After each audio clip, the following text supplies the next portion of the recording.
Welcome back to my channel, or welcome if you're new. My name is Samaya. I make videos about faith, lifestyle, mental health, and all the above. Okay, so in this video, I'm just going to be giving you practical college advice from a senior.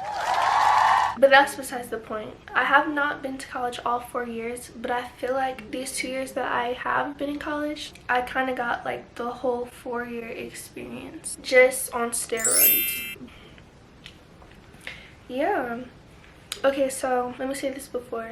So I believe that knowledge, number one, is the only thing that can't be taken away from you. So a degree, in my opinion, is an asset.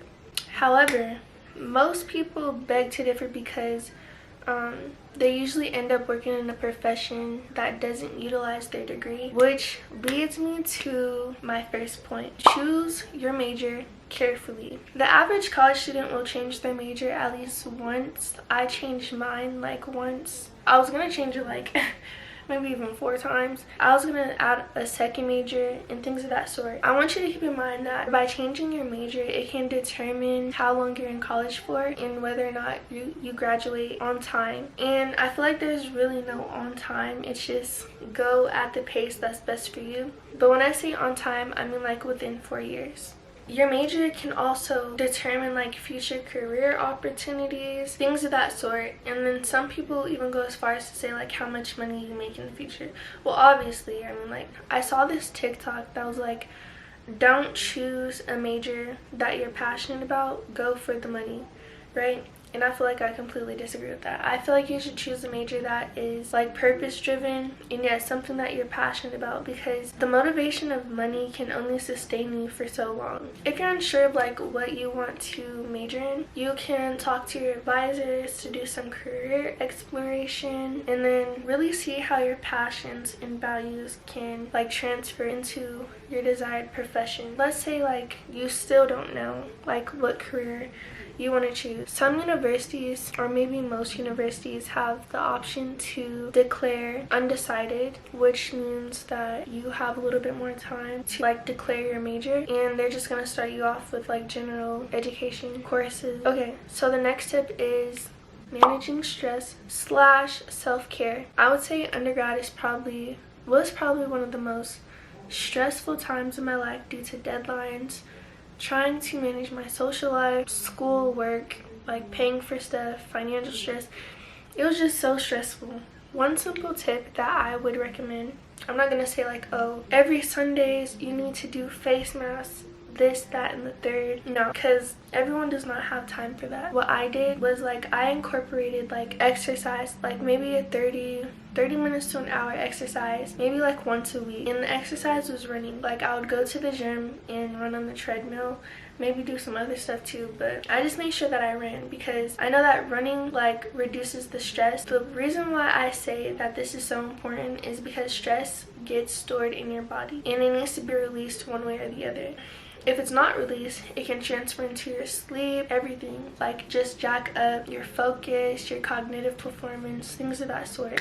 So just find a way to manage stress and then incorporate self-care, whatever that might look like for you. The next stage, the next tip is friendships. So in college, we are in the stages of our life where friendships are inconsistent. You know, when I was in college, my friendships did change a lot, and sometimes I feel like most of those friendships are surface level. You know, like, oh, people that you say hi to, people that you might study with or like go out to places with, you know, they're very surface level, which is why they tend to change a lot. And then also your friendships might change a lot because of the concept of proximity. There's a high chance that you're only friends with the people that you're friends with because you're near each other, you're in close proximity. I say like if you want to build long-lasting friendships, you should choose friends based on your values and where you see the direction of your life going. Like I would choose friends that are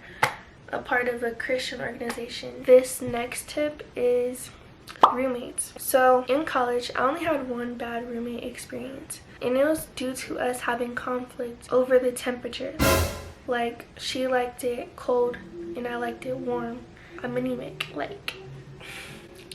but I would say like learn how to navigate conflict in a healthy way. Something that I didn't do was advocate for myself. Like, if something bothers you the first time, don't let it slide past because it builds resentment. You need to advocate for yourself and speak up the first time that something happens so that you can just nip it in the bud. But also, if you feel like you can't navigate conflict in a healthy way, there are mediators at I think every college if you feel like it's necessary.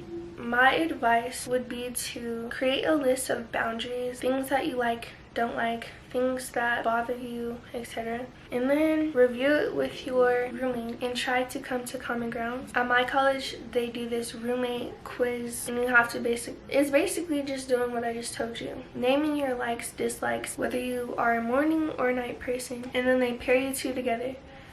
But at my college, they didn't do that. They just put anybody with anybody because the roommate situation or the dorm situation was limited. Yeah. Okay, so this last advice is parties.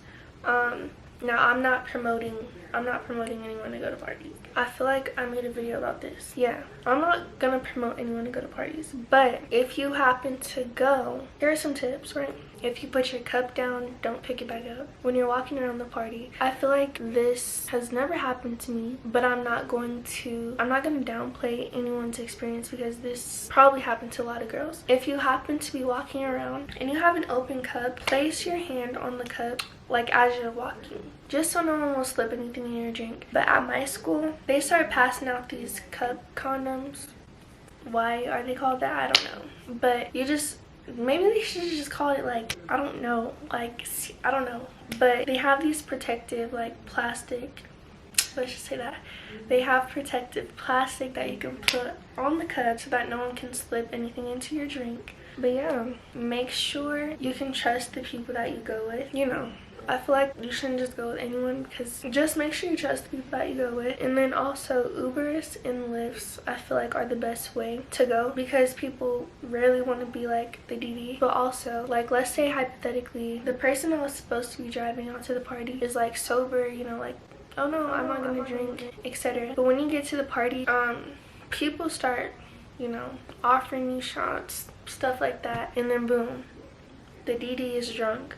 So just Ubers and Lyfts are the best way to go.